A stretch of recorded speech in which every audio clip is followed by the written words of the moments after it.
Lost media, a rabbit hole of ever-evolving mystery, leading to searches with more questions than answers. When thinking of my youth, fond memories of shows such as Malcolm in the Middle, George Lopez, and a lot of the classic YouTube videos I used to watch with my sister kind of come to mind. And it gives me a sense of feeling a lot more safe and secure, especially with all the mass hysteria going on. But the unforgettable blasting of Lowrider at 4 a.m. from George Lopez before waking up for school is something that can never be lost. It can never be forgotten. Yet, humanity is known to forget. We are known to let the past fade into nothing more than whispers in the far lands. For what is not known does not exist to those who don't know. Or something like that. I don't really know what I'm talking about. Except for some lost media that some of you may be wondering where the hell it went.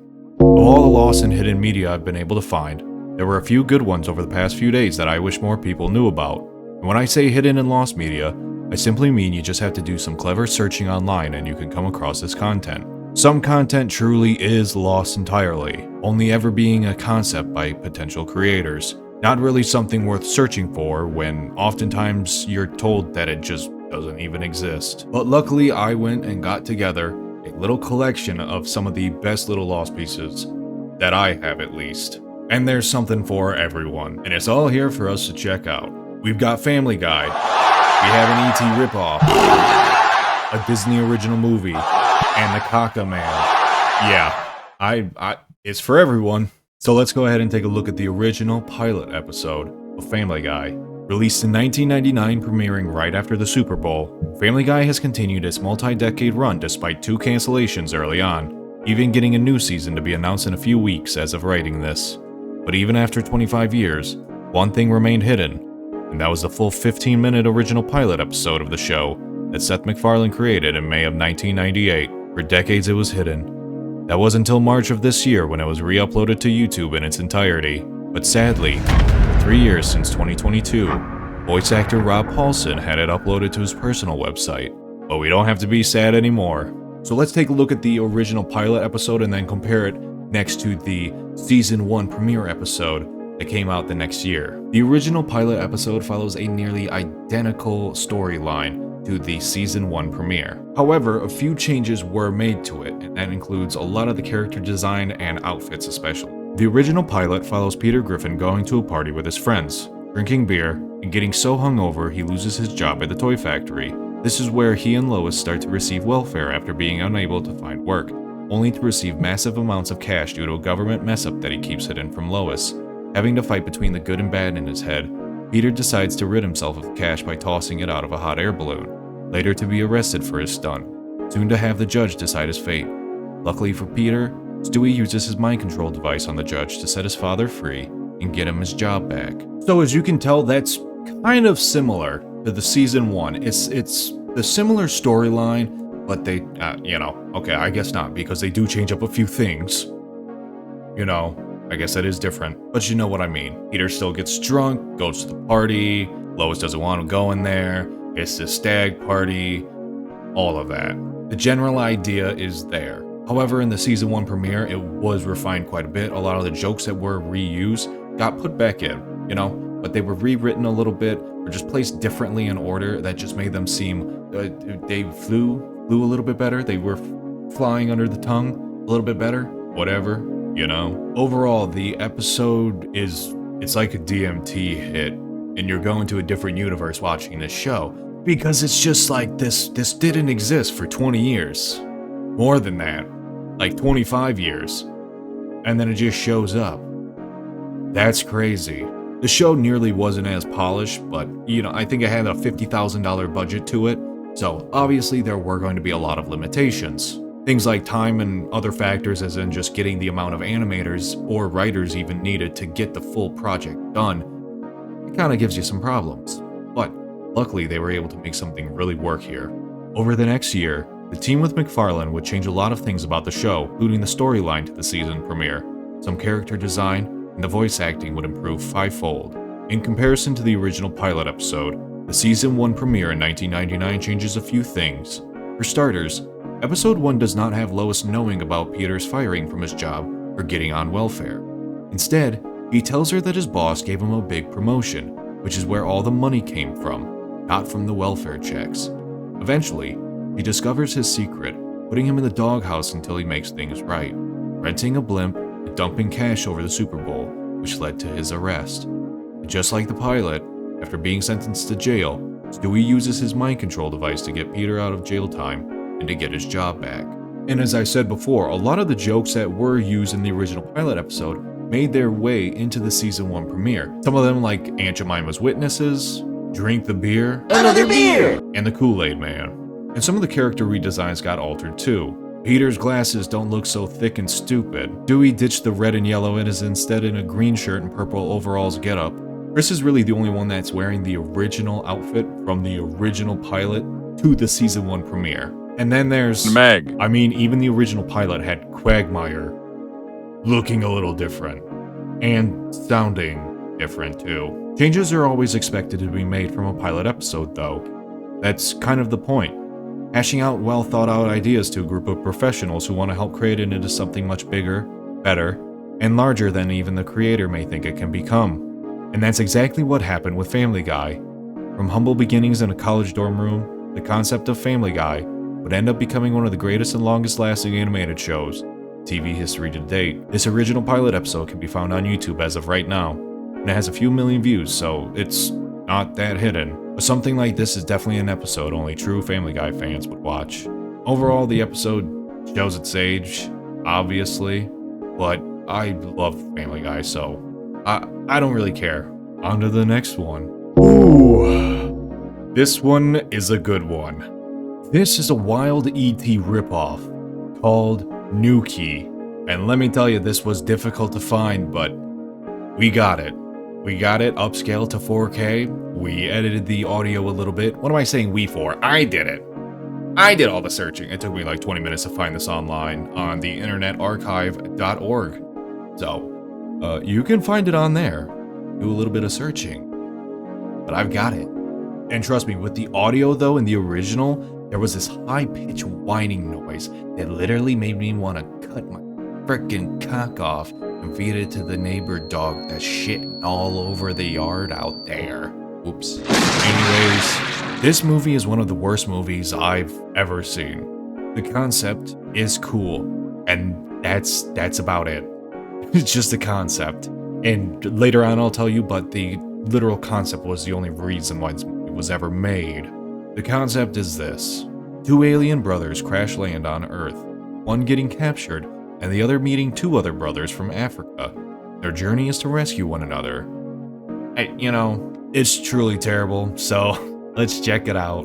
Nuki is a 1987 sci-fi film, directly attributed to being a ripoff of Spielberg's E.T., and considerably dubbed one of the worst movies created of all time. In the future, I will be doing a deep dive breakdown on this movie, but for now I just want to talk about the surface level stuff. But damn, this movie is awful. But in a good way. Kind of. Not really. Everything from the effects to audio to writing to the story is terribly done. And Nuki...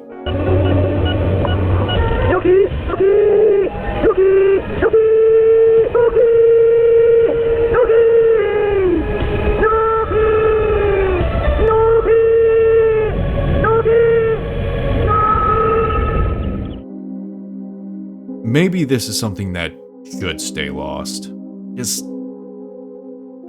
You know what I mean? The movie was so terrible that a German distributor of the film, Michael Peklepa, said this once they saw the first screening. "We thought we'd all die.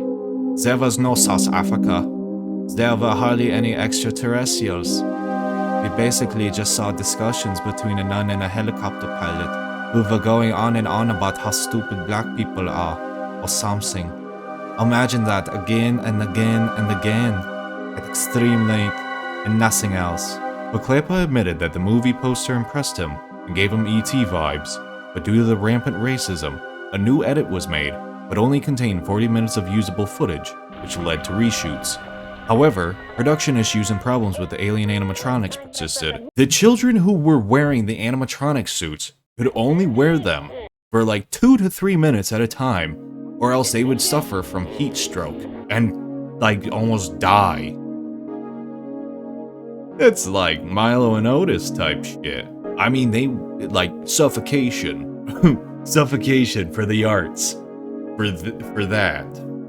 After some time, Clapa's own company opted to go straight to a TV release instead of releasing the film, eventually selling off the foreign rights to other distributors, avoiding the problems this movie creates. To this day, Nuki is known for being one of the worst movies ever, but it too holds the record for the most expensive VHS tape ever sold. Yeah, crazy. In 2022, Red Letter Media shredded every VHS copy of Nuki they collected over the last decade from fans, getting the best copy graded and eventually selling it, and then donating the proceeds to charity. In total, selling for $80,600.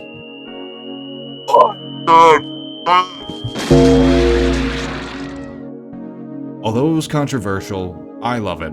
It shows kind of the absurdity and the ease one can create scarcity in collectible items, which that idea can be extrapolated out to many things, like essential items that we need to survive, food, housing, energy, clothing, things like that. If I own everything, then you have nothing. If I own it, I get to set the price. And you kinda get fucked over, just like I got fucked watching Nuki. Okay, hear me out. What if we switch to something that's actually enjoyable to watch?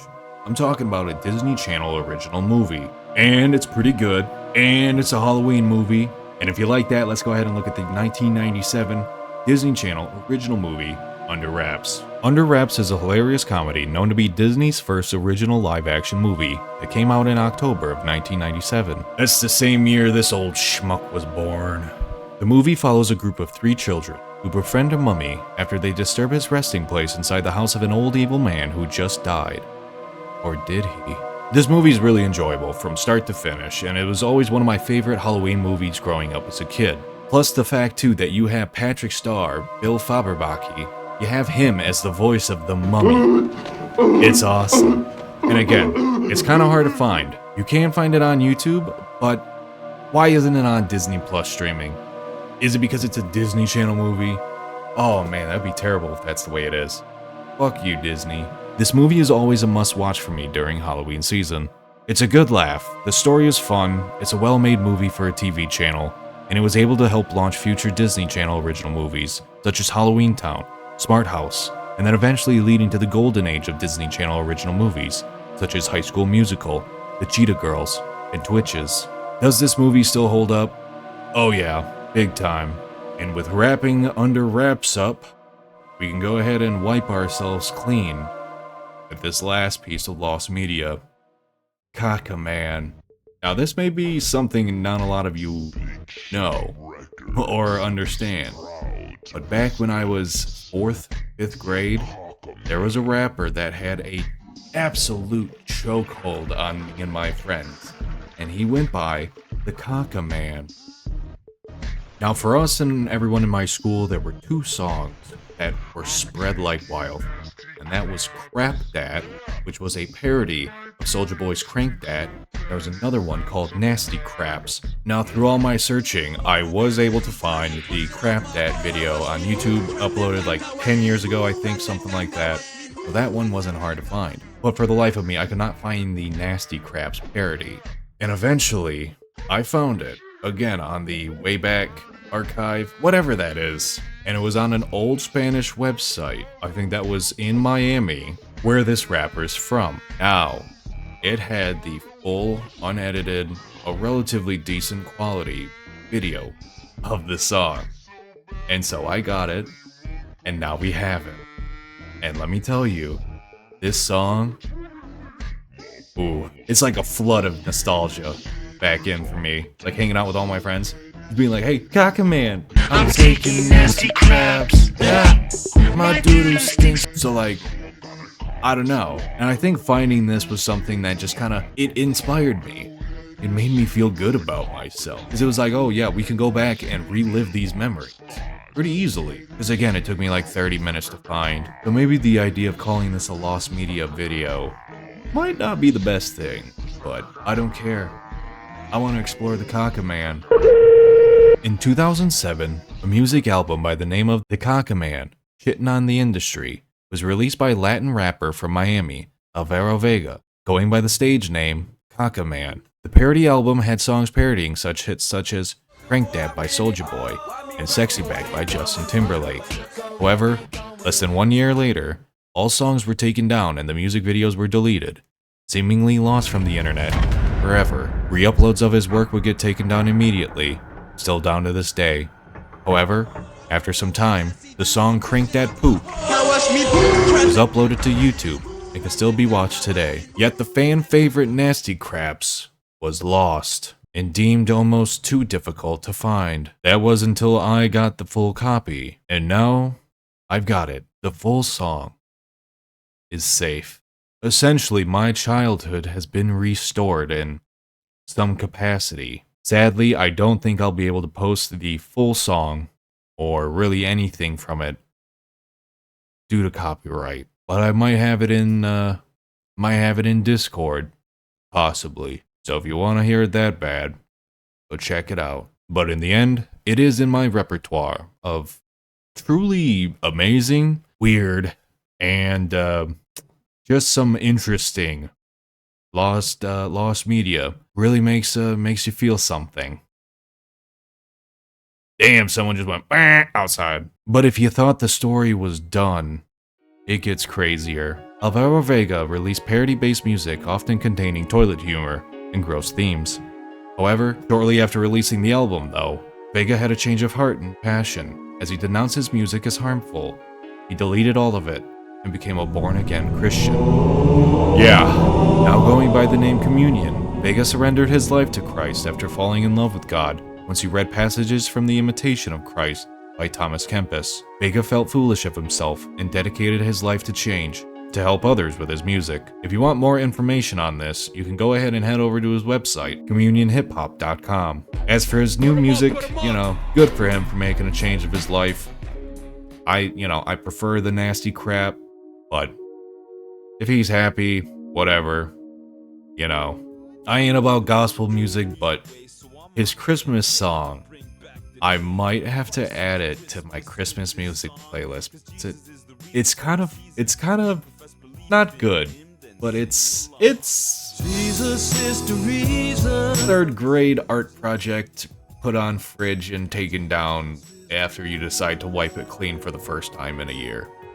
You know what I mean? It's like one of those, like, throw it away when the kid's not looking type songs. I love it. I love it.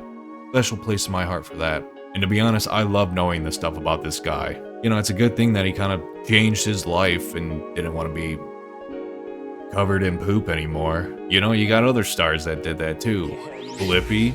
You don't want to look up Blippi. And one of my favorites, Joji, who, he had a pretty memorable start to his career. But that's really it. It's just a few lost media files that I kind of wanted to go over, explore them a little bit, take a look at them, have some fun with it, and it's something that I think more people should know about. Like I said, some of this stuff is fun to just watch out of how bad it is, especially Nuki.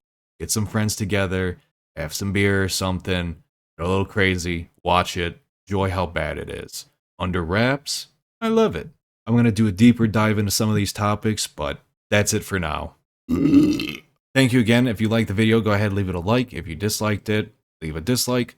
Comment what you want to see more of, comment what you liked, all that stuff or something. I don't know. Thank you so much, and I will see you in the next one. Thank you, and bye.